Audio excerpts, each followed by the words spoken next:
প্রতিদিন তখন হাইকোর্টে আমাদের দেখা সাক্ষাৎ হতো। সেই দেখা সাক্ষাতের মধ্যে দিয়ে আমাদের নিজেদের আন্ডারস্ট্যান্ডিং এবং আন্ডারস্ট্যান্ডিংয়ের পরে একসাথে জীবনকে আমরা একসাথে গ্রথিত করি। খালাম্মার সাথে যখন থাকতাম তখন দেখা হইতো আর কি।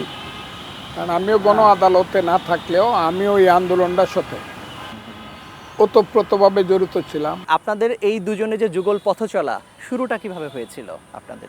রাজশাহী ইউনিভার্সিটিতে, এবং সেই ইউনিভার্সিটিকে ছাত্র রাজনীতি করাকালীন সময়ে উনি ছাত্রলীগের মন্নুজান হল শাখার প্রেসিডেন্ট ছিলেন, আর আমি তখন ছাত্রলীগের সেন্ট্রাল প্রেসিডেন্ট।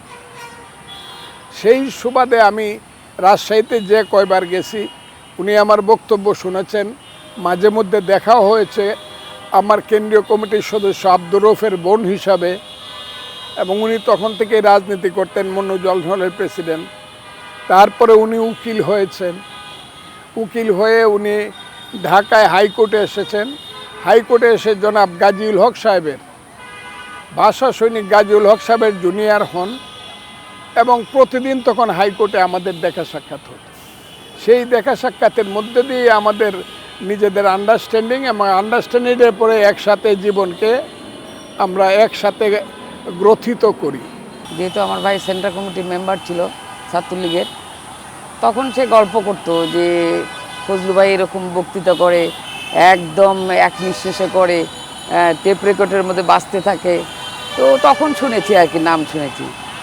তারপরে যখন ইউনিভার্সিটিতে পড়ি তখন দেখা হয়েছিল, মনে হয় যে একবার দেখা হয়েছিল 81 সালে বা 86-তে একবার দেখা হয়েছিল। তারপরে দেখা হয়েছিল আরও 91-এ, এরকম দেখা হয়েছে। কিন্তু আমি যখন ইউনিভার্সিটি পেরিয়ে যখন আমি ঢাকায় আসি, হাইকোর্টে আসি, আসার পরে এখানে হাইকোর্টে দেখা হতো, কোনো কথা তেমন হইতো না আর কি, কথা হতো না। সে ছাত্রনেতা, সেন্ট্রাল কমিটির প্রেসিডেন্ট, শুধু শুভেচ্ছা বিনিময় বা ওই সালাম বিনিময় এরকমই হইতো আর কি। একজন আরেকজনের প্রতি দুর্বল, সেটি কিভাবে বুঝলেন আর কি, কখন বুঝলেন? না, এটা অনেক পরে হয়েছে আর কি, অনেক পরে। এটা সম্ভবত গণ আদালত হওয়ার পরে, জাহানারা ইমাম যখন ছিলেন, তো গণ আদালতে 24 জনের কিন্তু আমি একজন আর কি। তার অনেক পরে এটাই হলো ব্যাপার, গণ আদালতের সদস্য।